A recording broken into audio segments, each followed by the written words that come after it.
This is a, is this the 3811? Yeah. 3811 Holley. We're not sure who it belongs to.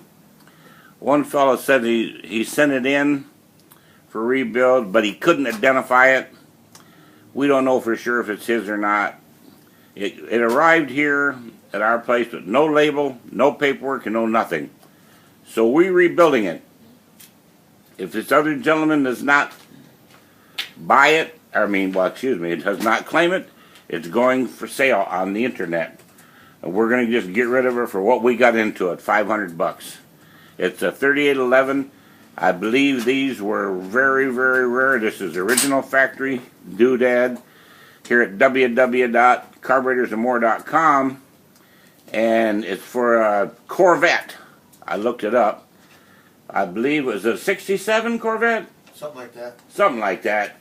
But it's a 3811, 68 Corvette. And what's the building date? Some of these guys always wanted the build date. I hate that, but 2466. 2466. But anyway, it's a pain enough to look for just a number, let alone what month it was built in. Probably only 2 of them built that month.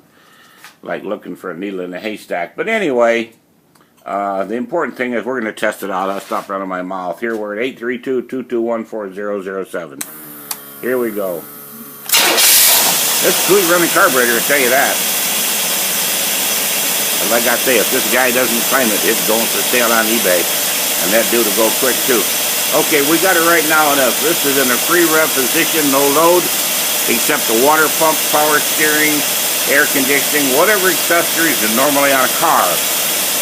And she is, look at her, look at that fuel ratio. Of course, I'm not going to tell you what it is. You guys don't need to know. And then you're going to try to know some of our secrets. But here we go. We're checking to make sure the back barrels were accelerating, opening up under vacuum, which they did. Now we put the load on it with the brake back there. And we're going to put an 8,000-pound load on it.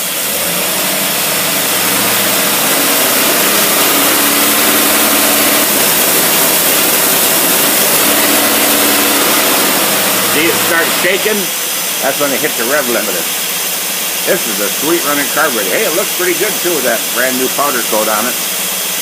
And it started right up this morning here. I think it's just barely about 30 degrees. No choke, no nothing. Just pump twice or 3 times, start right up.